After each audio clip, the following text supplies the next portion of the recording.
At the same time, in fact, let's also play out some very important visuals that are coming in. Because remember, whenever there is a war, you're also fighting a parallel war that is of narrative. And in the day of AI, and in the day and age of AI, you're also looking at how misinformation is doing the round. So this is the video that is currently being talked about when the Israeli Prime Minister actually arrived at a cafe. This was soon after rumors had started swirling around that the fact that Prime Minister Netanyahu could very much be declared dead because of the Iranian strike. So this was that video where he was seen holding the cup of coffee. It's very interesting because many have spoken about how it's an AI-generated video, because they said that in this video they could actually see that Netanyahu has 6 fingers and not 5. Now that is also being in fact challenged at the moment.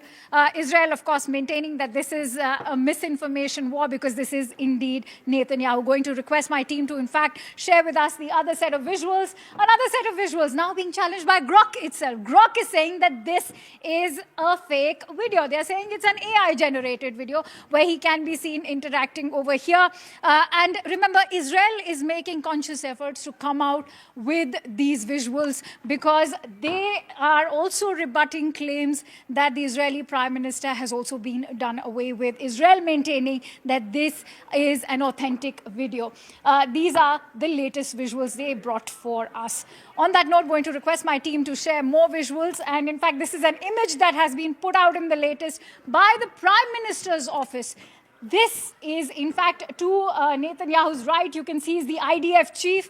This is an image which has been captured when Prime Minister Netanyahu was presiding over the entire operation, which Israel is claiming was meant to eliminate Ali Larijani. On the other hand, over here, you can see is a spokesperson of the Prime Minister. His name is Niv, as has been confirmed to us by the Israeli embassy here in New Delhi itself. This is the Prime Minister, in fact, presiding over the entire operation. Poonam will bring us more inputs. Now, even as we discuss claims and counterclaims that are coming in from both sides, the bigger question really is, where is this war headed? And the answer that question, is it because United States and Israel underestimated how and where Iran will strike? Well, there seems to be an admission that has come to the fore from the United States President himself. Iran, remember, has unleashed mayhem across the Gulf. They have dramatically widened the conflict and raised fears of a full-scale regional war because they're just not targeting Israel or United States assets anymore. They are targeting oil facilities, airports across the Gulf region, Dubai being the latest casualty. Even as those tensions surge, Donald Trump has admitted that there seems to have been a major miscalculation. He's gone on to say that he did not expect Iran to strike. He claimed no expert knew that any of these neutral countries would be hit by Iran. This, despite the mounting evidence that such a retaliation was anticipated. Now, the scale of this escalation is unfolding across the region. The UAE has faced repeated missile and drone threats. Loud explosions have been reported over Dubai that are linked to air defense interceptions. Abu Dhabi, too, has seen its share of fires, especially at energy infrastructure. Unfortunately, some civilians have died at Abu Dhabi as well. Airspace was briefly shut amid all of these attacks. That has now reopened, but the threat remains. My colleague, who is in Dubai, in fact, has been talking to us about the kind of air raid sirens that have been going on, the alarms that have been blaring multiple times in the day as the air defense systems are intercepting these projectiles that are coming their way from the Iranian side. Nobody, no. The greatest experts, nobody thought they were going to hit. They were, I wouldn't say friendly countries, they were like neutral, they lived with them for years. Peter, they were going to take over the Middle East. They were going to knock out Israel with their nuclear weapon. But after we knocked out their nuclear potential weapon, they started building missiles, thousands and thousands of missiles. I heard they were sending missiles to UAE. I said, that's strange. You know, UAE is like the banker for Iran. They're like the banker. Qatar, their neighbors, they got along okay. Saudi Arabia. All of a sudden, Kuwait is getting hit. Bahrain is getting, all these countries are getting hit.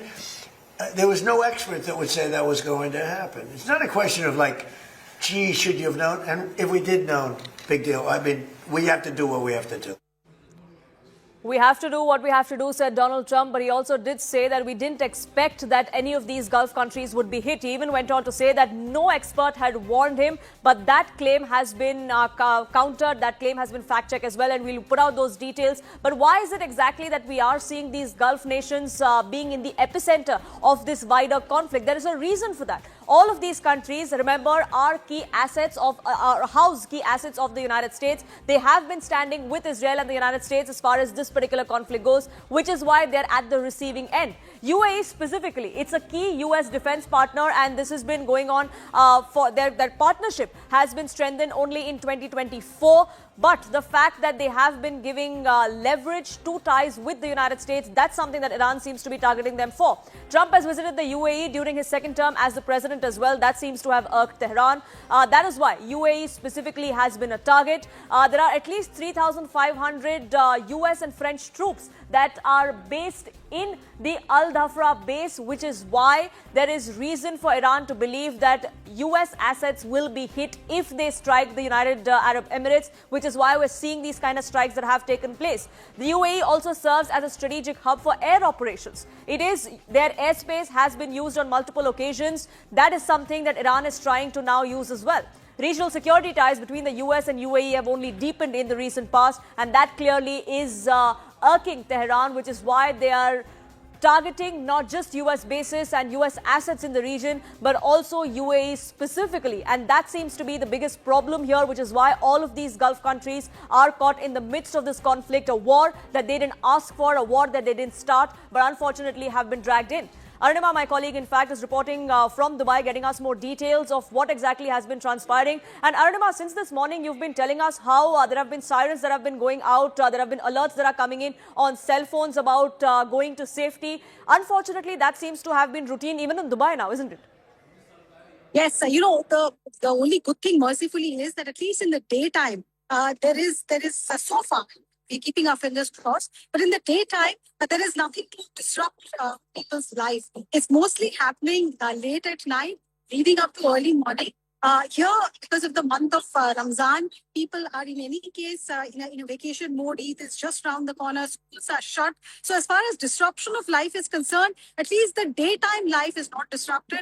Yes, nights are a little anxious because we've seen, missile alerts coming in at midnight, post-midnight, early morning. It happened today also. And that has become the standard operating procedure in a way. The SOP is being followed by residents here. And the authorities are also encouraging to please rely on official data alone.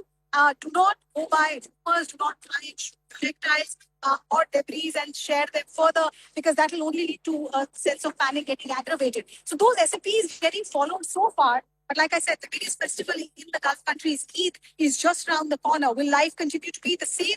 Will this be the new normal even after Eid, when vacations end and people return to their offices, to their schools? That's what is leading to more anxiety. Many thanks.